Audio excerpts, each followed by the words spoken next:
Hi there, I'd like to do another video on another small game here. This one is called Miracle on the Marne. It is designed by John Compton and it came out from One Small Step Games. And you get a very nice sturdy box with it there. It's a very nice addition. You get lots of baggies that go with it. Just a quick look at the components. The counters are very nice and thick, but small counters, the old-fashioned half-inch square. You get two reference sheets, one for each player. I highlighted on one of them the middle because you get results from 1 to 10. And if I roll a 5, I'm always looking down the column going, which column's 5? There it is. I highlighted it. Helps me to find. Once you get one of those for each player, that's the combat tables, reinforcement chart, command and control table and terrain effects chart. Then you get the rules book, which is essentially 10 pages long and then 2 pages of player notes. Nicely produced, not case notes, not too densely written, but it's quite a simple game, but it is an interesting game, a bit different. Now, the first thing to note is, well, first off, I should say this video is in a way a thank you to Ania. Oh, flip! I've forgotten her name because it's Polish and I can't. I have difficulty pronouncing it. Can I find it here? She is the designer, the graphics designer of the game, and she did a giveaway on her Facebook site some time ago, and I very luckily won one of the games in the giveaway, and that was this game. So it's one of her first efforts at graphic design, and it's, interestingly enough, it's what John Compton's first ever game design. It's 20 years old design, and so instantly you kind of get that feel about it. It's, although it's came out in 2012, he wrote the designer's notes. I think it came out 2013. It feels old school, and that's partly the way just zones of control standard and so forth, but the combat table's not standard, and other things in it are not standard, which give it an interesting dimension to it. It's not just your bog standard old school game. Now, I do have to say that first off, I've just finished playing The Lost Battalion, which is again a First World War operational. That's in 1918. This is 1914, so it's the drive on Paris. You have Paris down here. If the Germans can get there, perhaps the whole course of the war will be changed. Essentially, you're fighting for victory points. Victory points are towns, cities, and Paris. And it starts with the German have 13 victory points in their control and the Allied have 43, so it's all to play for the Germans. They are attacking. Now there is some errata with the game, and that was in things like, yes, there's some units that come on reinforcements that should have been marked, they weren't marked on the counter. There's another thing is certain of the British counters, every counter's 2 steps and they forgot to mark the other side of some of the British Expeditionary Forces counters. There's no movement rating on the headquarters units. There should have been. There's no markers for marking reserve, which it says there are.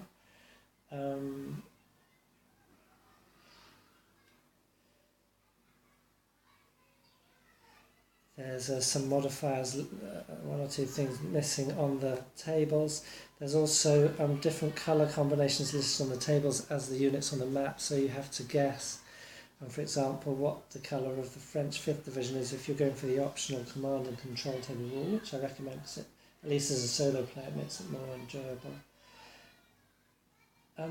And more crucially than any of those really is, like I said, there's 2 steps on every unit. Let's get one that actually has its back. But you have the core marked at the top, so that's the 4th guard. Sorry, I've got my hands full. Can I focus? So that's the 4th guard, but on the back it's not marked. And oh, sorry, that one is. Okay, that's great. So some of them are, but most of them just aren't. For some reason the 4th guard is. That's the only one I've found that is. So you have armies, and then you have the armies split into corps, and then you have different units for the corps, and each corps has a headquarters, and so you have to be within a certain range for supply, and also you need to know which mode that corps is in, and that is marked on the headquarters. For example, here's the headquarters for the 4th guard. Here's the 4th guard units. So I have to make sure I know what mode they are in before I move them, fight with them or anything, and also to check for supply. Now when you've knocked down a step, if it's not the 4th guard, any other unit, in my experience, is not marked on the back, so you have to go and flip it over to say, because sometimes boundaries are close between different corps, you're not sure which one. So that, lots of little nitpicky things there. And then another crucial thing, for example, there are zones of control in this, and when you move into a zone of control it costs 2 movement points. When you move in it costs 1, move out it costs 2. Or is it the other way around? I can't remember, but either way, it also says you can be in more than one zone of control. Now it doesn't say, does that mean that you apply, it's just a sort of throwaway mark, which makes you think there's some significance about being in 2 zones of control. Does that then mean that you apply moving out of that 2 zones of control? So for example, instead of 1 extra, it would cost 2 extra if you're in 2 zones of control, or 3 extra if you're in 3. It doesn't say, and that could be a crucial design effect that is indicated with that throwaway remark, but not backed up. So you're left unsure about it. I'm playing that it's not the case, but it does leave that big question mark. Why say? Because otherwise it would have no effect if you're in 2 zones of control or not. So there's lots of nitpicky things like that about it, which is a shame. If that had been sorted out in production, there wouldn't be those quibbles, and so it wouldn't get in the way of what otherwise is a really interesting game. And what makes it interesting are 2 main things. One is that, well, it essentially boils down to one thing, which is that, but that bleeds into the other thing, and that is the modes. So you have a headquarters, and at the beginning of each turn you choose a different mode for the headquarters, or the same mode, either offensive, defensive, regroup or transfer. And depending on those, there's different abilities. For example, if you have the transfer, you can use the road movement bonus, and if you are on defence, you only have half movement. Now that means that if you're on defence, it's because of those sticky zones of control, the movement cost, and it is 2 to leave. So normally, say in clear terrain, it costs you 3 movement points to leave. A normal unit has 6 movement points. If you're on half movement points in defensive mode, you can normally do that. If you're in woods, it's going to cost you 4 movement points. So if you're in defence, you cannot retreat out of a zone of control in defensive mode.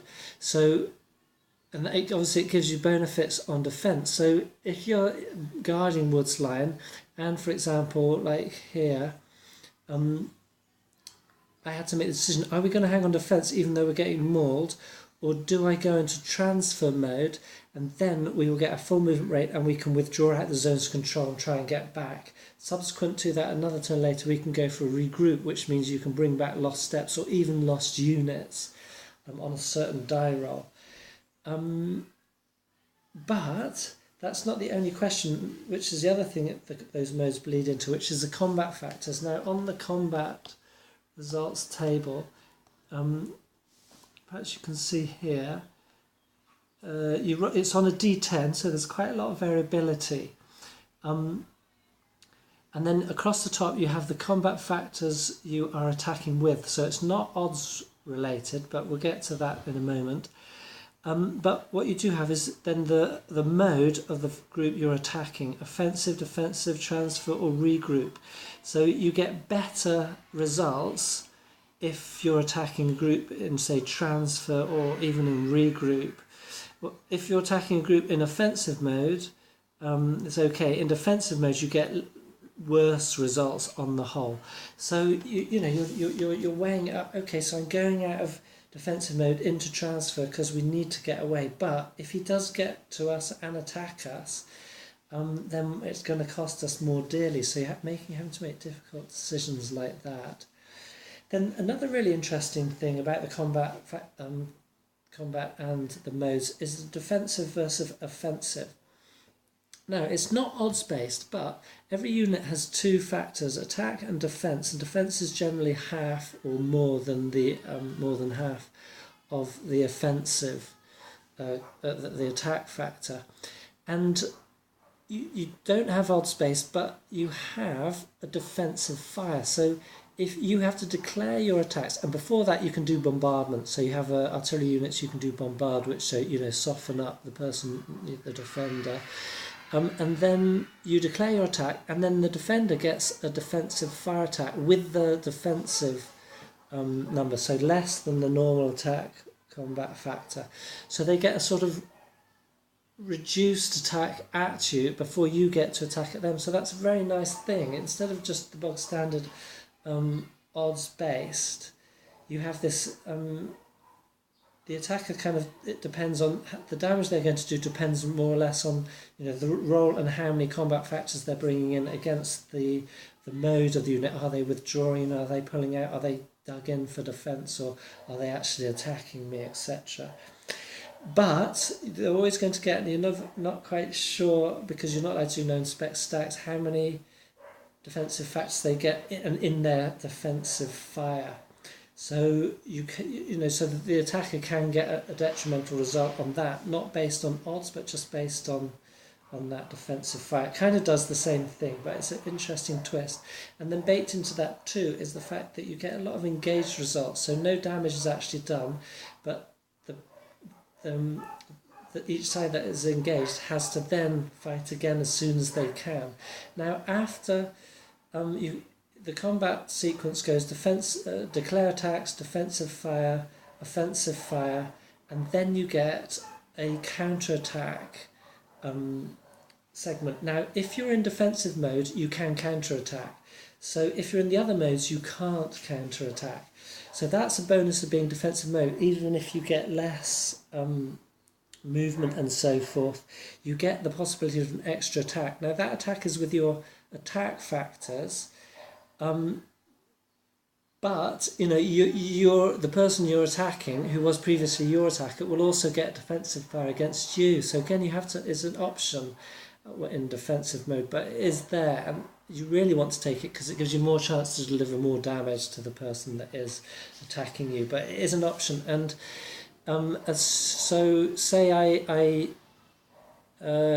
defensive fired, it got some sort of result, the attacker attacked me and we got an engaged result, then that engaged result could be moved by its result in the counter-attacking if I, as a defender or so, chose to it. If it wasn't, then the attacker, in their next turn, they will have to carry on attacking me.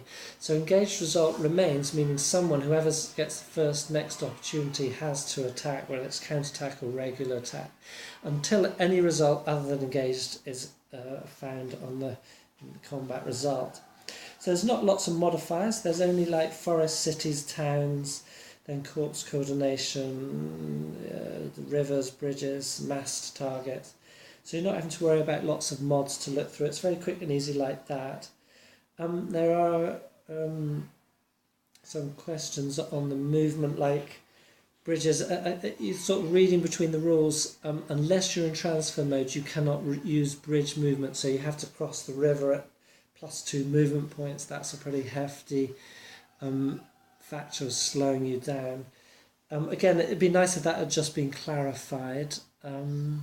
But no matter, even having to just make some decisions on the fly, it does present a very interesting game. And I'm saying that because when I first started reading with the defensive fire rules, looking at the fact that there's about the same number of corps, the units looks evenly matched when you set up, and then the Allies get reinforcements, but the German is on attack. I thought, the Germans are on attack, okay, they get defensive fire before they even get to attack, so they're going to be losing steps before they attack. Then they attack, and then their defenders getting actually reinforcements, even though we've kind of got approximate parity in strength along the line. How are the Germans ever going to manage this? And then I found, well, their setup line was sort of back here. That's another thing. There's nothing to distinguish between the German and the Allied setup line, although it's probably common sense because you know where Paris is, you know the Allies are defending it. The fact is that you have Third Corps in one, Third Corps on the other side. They all have this, Fourth and Fifth Corps. And so that just created a little bit of head scratching for me because I don't know the battle. For all I knew, the Germans did have a salient into the Allied line. I figured out they didn't. And I set it up with it, and it seems to make sense that way. But yes, so the Germans are pushing through. You find that because units only have 2 steps, and you can get up to 4 steps, so generally getting 1, maybe 2 steps on the combat results chart, you can knock your way through them. And each corps has maybe 8 infantry units, 2 cavalry, and 1 artillery at most. You are knocking holes quite quick, and so it's an exciting manoeuvre battle, not just like the Lost Battalion game, a continuous trench line battle of the First World War. So I'm seeing quite a bit of manoeuvre. We've got holes, and that is also going to happen because of the headquarters and the modes thing. Because you have the headquarters, your corps has to stay within range of the headquarters, and so as you're moving back, and each headquarters is kind of shrinking away like this. They're drawing their units with them. You don't want units to get out of supply. They've got a stack here out of supply and surrounded.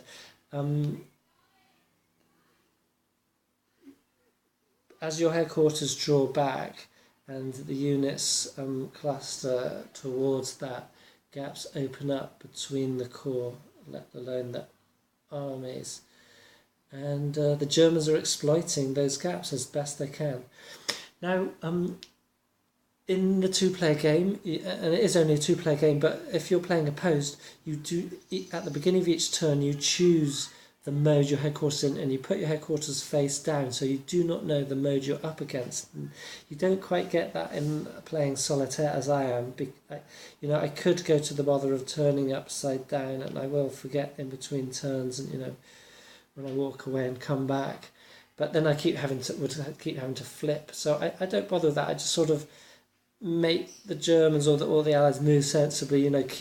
Not leave huge gaps open. Where there's a possibility that the enemy might exploit it.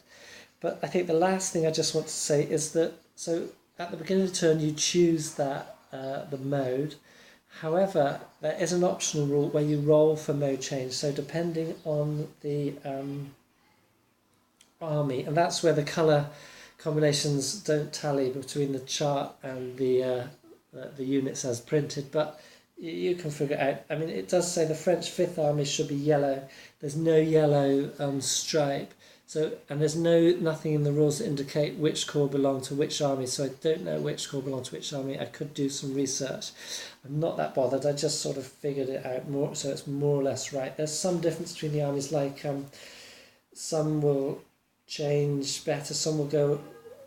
Either you get a no change, so if you roll on that, you don't actually get to change, or you get the change you want, or you might have to go to offence or defence or regroup automatically.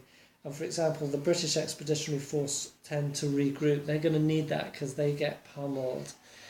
And so, sometimes you fortunately roll what you wanted to do anyway, even if you didn't get the just rolled it, but it might be what you were going for. So that's interesting to have that, and it adds spice as a solitaire player. So, yeah, it's interesting.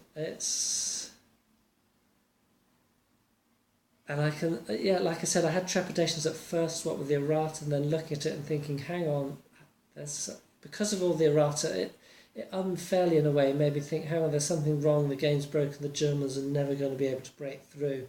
I should have trusted the not 20 years of development, but you know, the long time and significant amount of development, I guess, that's been done on this game over the years in various sort of attempts to have it produced that didn't quite happen, you know, companies folded, etc. It includes actually Herman Luckman, who's now a noted designer, kind of semi-well-feted designer these days. He helped develop it back in the day. Also Jack Green involved in playtesting.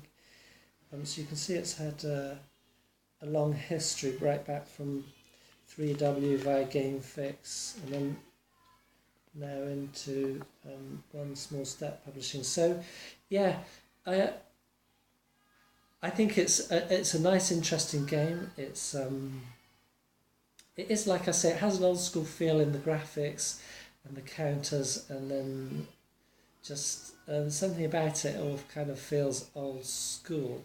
But the designer John Compton has put interesting procedures in place that don't make it just your regular counter pusher. Those modes and the different combat table. So that's it for this nice little game, Miracle on the Marne, and thank you very much to Anya, and kudos to you for your design work, and to John Compton for finally getting this game out into the market.